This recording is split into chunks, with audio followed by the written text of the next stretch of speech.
সত্য সুন্দর।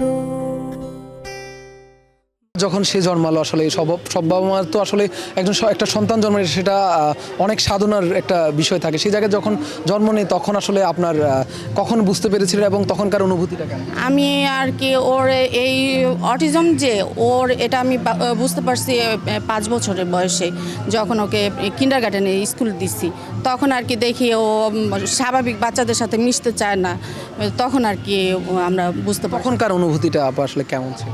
তখন ওই যে কিন্ডারগার্টেনে যখন নর্মাল স্কুলে দিচ্ছি তখন অনেক গার্জিয়ান অনেক রকমের কথা বলছে, তখন আর কি আমার পুরো ফ্যামিলি তো এরকম বাচ্চা নাই, তো এই জন্য আর কি আমার এরকম বাচ্চা কেমন হয় সেটাও আমার জানা ছিল না।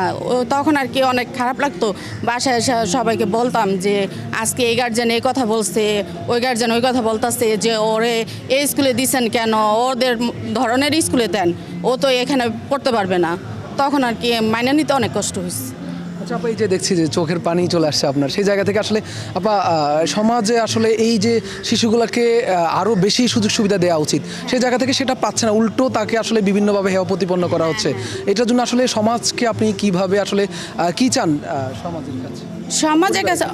সমাজের কাছে পরিবারের কাছে রাষ্ট্রের কাছে সবার কাছেই চাই যে ওদের জন্য যেন বিশেষ কোনো সুবিধা দেয়া হয়, যে ওরা ওদের মতন করে চলতে পারে, ওদের ভাষা প্রকাশ করতে পারে, ওদের অনুভূতিগুলি প্রকাশ করতে পারে। আর মেন কথা হচ্ছে নর্মাল যে মানুষগুলি ওনারা যেন ওদের বুঝতে পারে। আচ্ছা আপা, এই যে পরিবার আসলে তাকে কিভাবে গ্রহণ করেছে এবং সহজভাবে নিয়েছে কিনা সেই জার্নিটা আসলে না, আল্লাহর রহমতে অন্য ফ্যামিলি কেমন বলতে পারি না, আমার ফ্যামিলি আমাকে অনেক সাপোর্ট করে, আর সাপোর্ট করার কারণে আল্লাহর রহমতে আমি এই পর্যন্ত ওকে নিয়ে আসছি। আমার ফ্যামিলি, ওর দাদা দাদু চাচা চাচি, তারপরে ফুপা ফুপিরা, মানে ওর বাবা বিশেষ করে, মানে বিশেষ তো বাবারাই থাকে। অনেকে দেখা যায় এসব বাচ্চা হলে বাবারা রাখে না, মাদের ছাইড়া দেয় বা বাচ্চা অন্য কিছু করতে বলে, কিন্তু আল্লাহর রহমতে ওর বাবার কারণে আমি ওরে নিয়ে আল্লাহর রহমতে এখন বর্তমানে অনেক সুখী। এটা বিশেষ একটা বড় পাওয়া আসলে। আজকে আমাদের এটি নিউজের মাধ্যমে বাবার উদ্দেশ্যে কি বলবেন?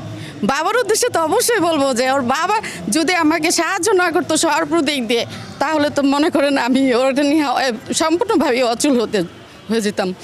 এজন্য আমি আন্তরিকভাবে আনন্দ প্রকাশ করতেছি যে ওর বাবার জন্য।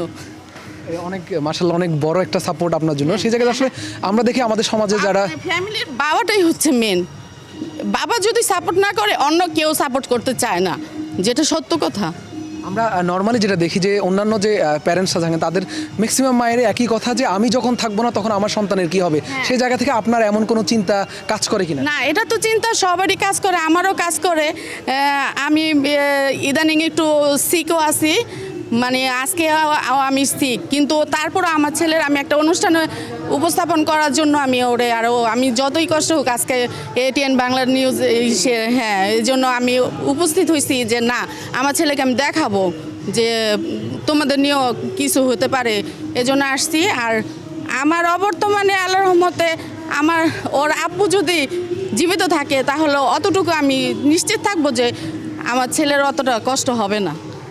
সেই সাথে ছেলেকে নিয়ে সবাই স্বপ্ন দেখে, আপনার স্বপ্নটা ছেলেকে নিয়ে? আমার ছেলেকে নিয়ে তো আল্লাহর মতো অনেক বড় স্বপ্ন। এখন ও যে ইসে থাকতে পারে ওই ইটার মধ্যে যেন আমি ওরে গড়ে তুলে যেতে পারি। আপনার সবসময় দোয়া এবং শুভকামনা থাকবে যেন আপনার ছেলে অনেক সুস্থ হয় এবং আরও ভালো কিছু করুক, সেটা সবসময় আপনারাও দোয়া করবেন।